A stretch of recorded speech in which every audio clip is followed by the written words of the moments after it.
Bonjour. Welcome to Out Nerdy. I'm Paul, and this is my episode 6 and season Hawkeye review. So, just to recap this season, we're getting 2 stories in one. The great story being about Hawkeye coming to terms with and being affected by both his life as an Avenger and the toll it's taken on his body and the grief of losing his friend Natasha. The scenes we've had with him grieving have been fantastic. Some really, well acted stuff. We've had the tale of the best shot he never took, which of course is when he recruited Natasha instead of assassinating her. Now you know, and I know, and everyone else knows, this should have been a Black Widow film, but instead we got the Black Widow film. In episode 5 he goes to the New York memorial plaque because he says he wishes he could speak to her, and he asks for forgiveness about what he's about to do. Obviously he didn't do anything in the end, but that's by the by. Now for me, this should have been the main and only story arc for this season, bringing Kate Bishop towards the end. It's just because I don't care about Kate Bishop. If we take this purely from an MCU point of view, it's Clint Barton that we've been shown for the last 10 years or so. Now they did flesh out his backstory a bit more, with the suggestion that his wife is connected to Kingpin or connected to the watch that was stolen. Obviously we later find a little bit more out about that, but we'll get there. And the other story is of Kate Bishop, who is a Hawkeye fangirl because we see her as a small child watching him fight in the Battle of New York. Her story is whilst a gala with her mother, she stumbles across an underground auction for criminals that for some reason is selling a load of Avengers tech. This isn't cleared up as to why anywhere. We see this all important watch, which gets very little screen time or explanation, at least in the first 5 episodes. The place gets robbed by a bunch of fellas with really bad Russian accents. I mean awful. She finds the Ronin suit and dons it to do battle with the fellas. Now she obviously wins because this is the Kate Bishop show. Sure, they get a few licks in, but she's never in any danger. The bad guys continually find her when eventually Hawkeye intervenes, and that's when we get the story of the show.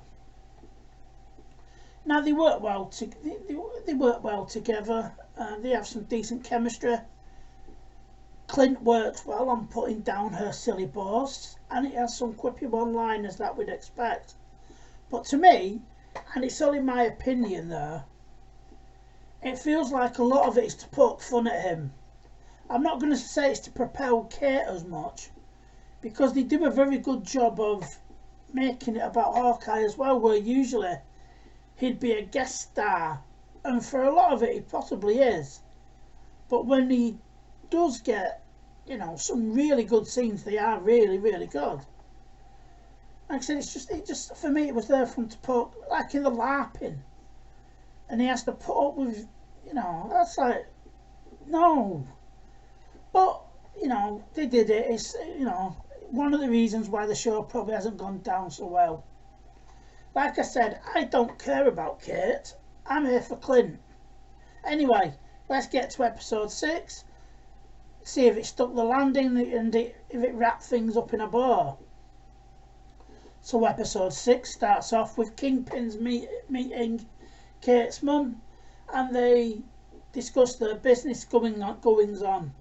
She tries to get out of the arrangement and says she has insurance.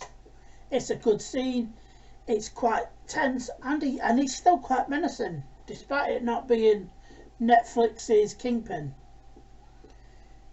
It was Yelena that sent Kate that vid, and obviously she's not doing too good with it. Clint offers to help her as they are partners now. Meanwhile, Echo goes to see Fisk and says she has given up on getting revenge for her father's death because she realises nothing will bring him back. Now, she's only got one look to her more here, and she does it very well. She scowls, that's it. It's just a scowl, but it works for her anyway. Anyway, she leaves, asks for a couple of days off. Fisk says, yeah, that seems fine. And then he has a rant about people need to be reminded about whose city it is. Like I said, I think it's a testament to his acting ability that he's still scary despite it being on Disney+. We skip forward. Clint shows Kate how to make some trick arrows. It's a pretty good, cool scene. Lots of Pym and Stark tech on show. It's just a nice montage that we get. I've got no problems with that scene whatsoever at all. Now, as I'm taking the notes, I do hope that all this is not foreshadowing his death. Kate, the writers, whoever, actually pays Clint some compliments with a nice scene of her telling him about seeing him at the Battle of New York and how it's inspired her, and that anybody can become a hero. They don't need to be able to have metal suits or magic hammers. It was really an enjoyable scene to me, even if the writers had Clint once again not feel at ease at the prayers. Next we have them attending the party. Kate sees her mum, grabs her, takes her into a room and gives her a bollocking. Clint can see that there's a dot from a laser from a sniper's rifle, and he manages to evade the fire. It looks like he deflects the bullet at one point, but I don't know, but it looks good. Whilst this is going on, Kate spies Yelena at the party and they have a scene in a lift, which I think is supposed to be humorous, but it didn't strike me that way. I know I sound like I don't like fun in any way, but it was typical Marvel humour. Anyway, they chase each other for a bit. Kate's mum, Eleanor, whatever, buggers off despite being told to stay. Bad dog. Kate follows Yelena out of a building and she gets cornered by the tracksuit mafia. There's a bit of a fight scene, and in the middle of it, and this is what I mean by stupid Marvel humour, in the middle of it we have one of the gangsters thanks Kate for the relationship advice from a previous episode. In the middle of a fight. Oh, for fuck's sake. You tell me. Anyway, Armand turns up. A character we've learned nothing about really. We were led to believe he was shifty as fuck, but it seems that he wasn't. Anyway, he turns up, he's got his sword on him, because rich people, I guess. And he fights off the tracksuit mafia with her, or for her. You know, like I said, this Armand fella, it's been a wasted character. He was there purely as a, you know, like a bait and switch to make us think he's the bad guy when he really isn't. Anyway, we cut to Hawkeye laying explosives when he gets caught by Echo's lieutenant. I don't know what his name is, I don't care, I'm not going to learn it. He barely manages to defeat him. Now, I don't know if it's because he has a no-kill rule now or something. Don't get me wrong, he wins the fight, but it's a struggle. Especially as later on, what we'll find out when Echo confronts him. The lieutenant, I mean. Like I said, he wins, but it's hard for him. Now, he's fighting a common criminal. Yeah? This is Hawkeye, a seasoned S.H.I.E.L.D. operative and Avenger, and he's struggling. It might be because he's trying not to kill people, but there's no need for it. Anyway, he wins. He jumps out of a building and he lands on a tree. It's silly, but I'll let it slide. Then, in between this, we get the LARPers who have been there undercover. As all this fighting's going on, they get into the fucking LARPing costumes. It's awful. It's supposed to be funny, but it's not. Kate chops down the giant tree. Hawkeye is in, despite being told not to. It's just... she's not listening, you know? That's one of my problems with it. Hello, boy. Hello, come here. Everyone, this is Alfie. Anyway, they get down. Kate and Hawkeye take on the tracksuit mafia with all the trick arrows. He reveals his new suit. The fight scene overall for this is very good, but there seems to be... there's a few scenes where you can tell they're nowhere near each other. The camera angles could have been a lot better. Yeah? Right, cut down now, boy. In the midst of all this, they shrink a truck with guys in it and an owl flies off with it. It's funny, I laughed, haha. Hawkeye and Yelena have a set too. Of course, she doesn't believe him about how Natasha died. We have three points of interest going on, 3 points of action going on here. We've got Kate and Yelena. No, we haven't. We've got Hawkeye and Yelena, Kate and Kingpin and Echo and what's his name. Anyway, she doesn't believe Clint about how Nat died. Of course she doesn't. Why would she? You know, Clint says, I could tell you how she died, but you wouldn't believe me. We then skip to Kate. She confronts Kingpin to stop him hurting her mum. She shoots him straight in the chest, but nothing happens. He easily beats the shit out of her. We skip to Echo. She beats whoever this guy is in 30 seconds or less. Now bear in mind, she's definitely got one leg, and she fucking goes through him like a dodgy curry and 20 pints of lager. Boom, she's straight through him. Hawkeye struggles, not this chick. Bang, he's gone. I said 30 seconds or less. We then skip back to Hawkeye and Yelena. They're fighting. Now, of course, she kicks the shit out of him. Now, maybe it's because he's not trying because he's guilty or he doesn't want to fight her. Or maybe it's because she has ovaries and a vagina. I don't know at this point why he's struggling so much. We flash back to Kate. She manages to escape the Kingpin by blowing up the trick arrows. And then she goes and have a talk with her mum just before she gets arrested. Oh, get this. The whole thing of why her mum is now being arrested, it was because of Kate's dad.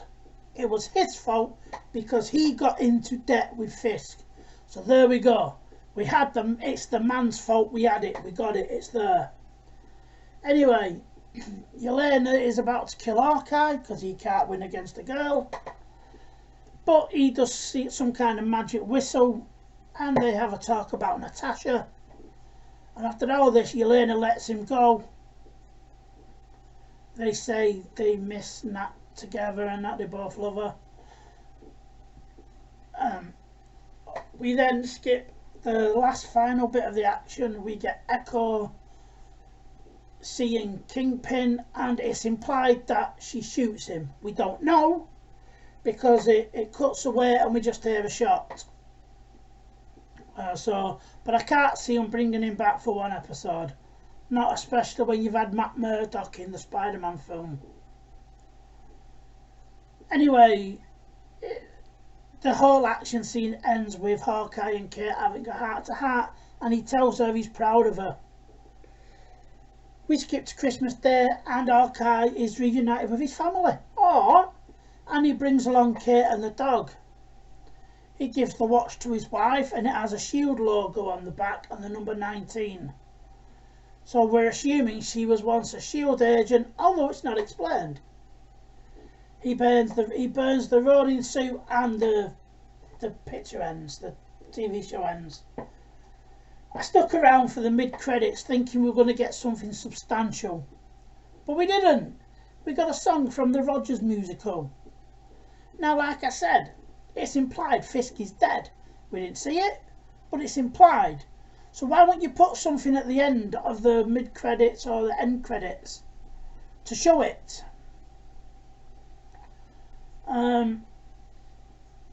Like I said, they're not going to kill him off after one episode with Matt Murdock in Spider-Man. Speaking of Spider-Man, where was Spider-Man or Daredevil throughout this series?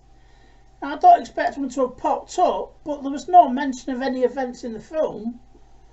But we're told that it's 2023 now in the Marvel Universe.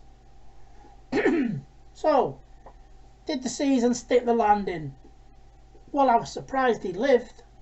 I think a lot of people expected him to die, including me, as this is, or at least thought, to be a passing of the torch TV show.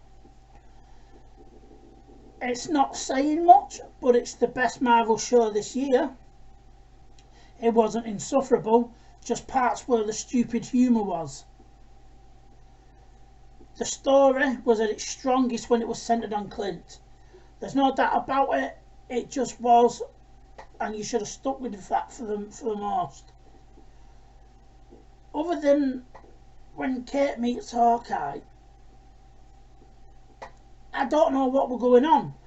I really don't. The robbery seemed to have been the setup of the show.